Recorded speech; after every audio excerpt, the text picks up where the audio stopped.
Hello everyone, how are you all? I hope you all good and welcome to Current Affairs in Flux. Let's begin today's daily current affairs. November 5th, we observe World Tsunami Awareness Day. And every year on 5th of November, we observe World Tsunami Awareness Day. And this day is observed to celebrate or to spread awareness among the people across the world to, which the matter which is related to the dangers of tsunami. And this day is especially observed by the UNGA, that is United Nations General Assembly, in the year 2015. And UNGA will raise the awareness about this natural disaster and share product ideas among the international bodies. Next one, Arun Chawla, appointed as the Director General of FICCI. Here, the full form of FICCI is Federation of Indian Chambers of Commerce and Industry. Presently, Arun Chawla is working as a Deputy Secretary General of the FICCI, and now he is appointed as a Director General of the FICCI. Here, the FICCI is a platform which have the different sectors, and it is the first port of call for India industries.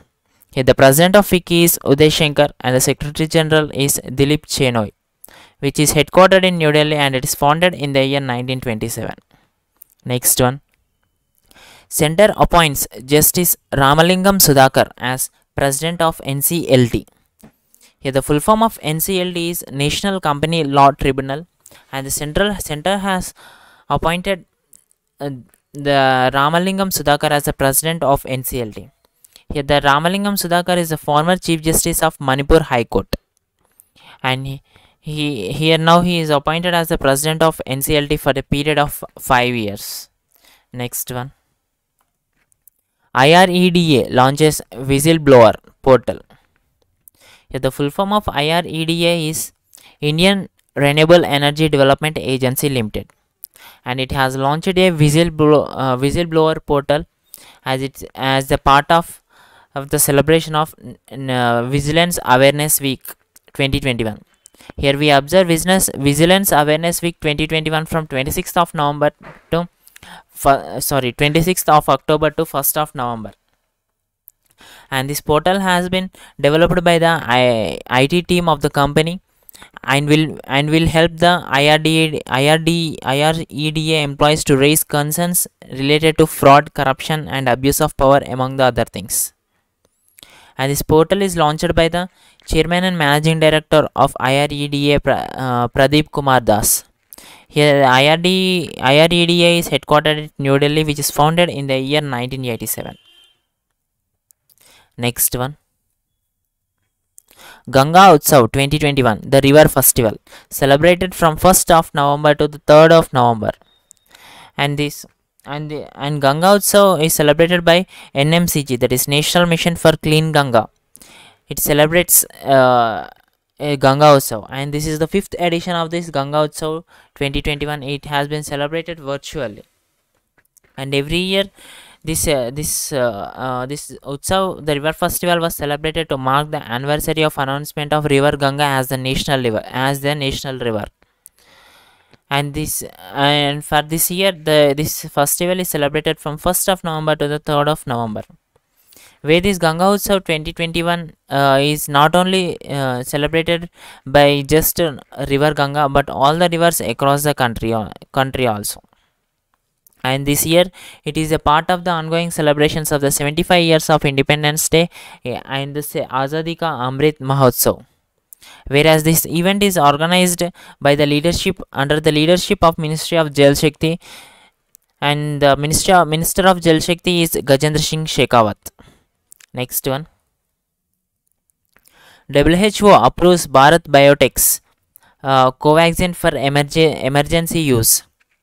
The Bharat Biotech's Covaxin has got approved by the World Health Organization, where it is a Hyderabad-based Bharat Biotech. It is manufactured by the Hyderabad-based Bharat Biotech company, where the Covaxin is a vaccine for the COVID-19, and the approval of this Covaxin, which is made by the WHO, makes a major victory for India's journey in the vaccination against COVID-19.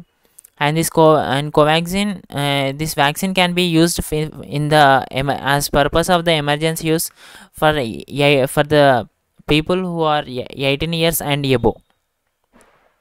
Next one. Here if you see, the full form of WHO is World Health Organization, and the Director General is Tedros Adhanom, and it is headquartered at Geneva, Switzerland, which is founded in the year 1948. Next one. India ADB signed 251 million US dollars loan for urban flood management in Chennai. Here this India and ADB, that is Asian Development Bank, has signed a $251 million loan for climate resilient and integrated urban flood protection and the management in Chennai. And this loan will help to strengthen the resilience of Chennai city to the floods, and where it will conduct about 23,000 catch pits in the roadside drains to recharge the groundwater aquifer and rehabilitate 4 disaster relief camps. The president of ADB is Masatsuko Osakawa, which is headquartered in Manila, Philippines. Next one. AIIB and ADB to co-finance $2 billion US dollar loan for India's fight against COVID-19.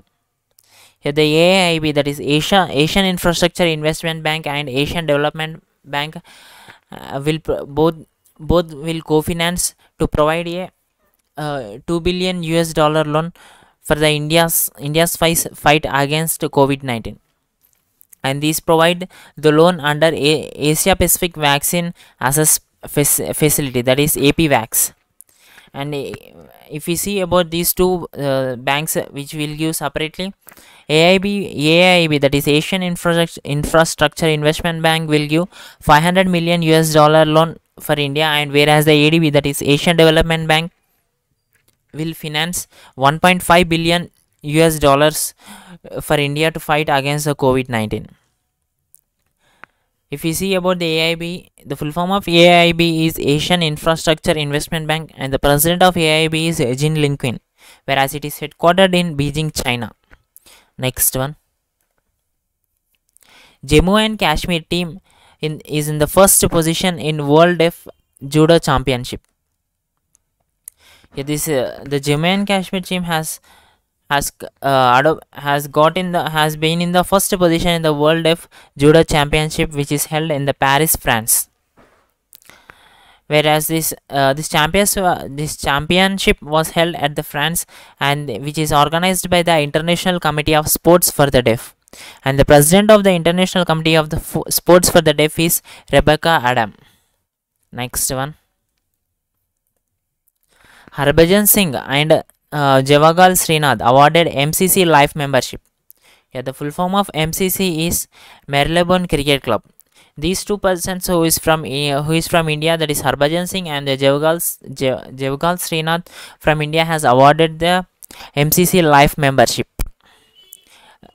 And this list consists of total of 18 players, in which 16 male players and the 2 female players has been given this MCC Life membership. Whereas the 2 female players are Sarah Taylor, who is from England team, and the other one is Sarah McGlashan, who is from New Zealand team. And if you see about the MCC, that is Marylebone Cricket Club, and the president of MCC is Clary Connor, who is the first female president of MCC. And it is headquartered at Melbourne, Australia, which is founded in the year 1838. Next one. Unmukh Chand becomes the first Indian male to sign up for BBL.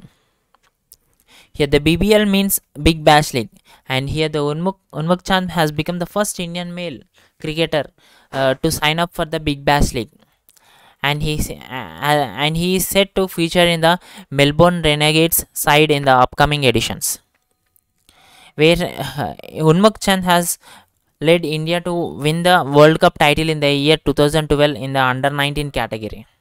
And he also played for the teams in the IPL like Delhi Daredevils, Mumbai Indians and the Rajasthan Royals also. Next one.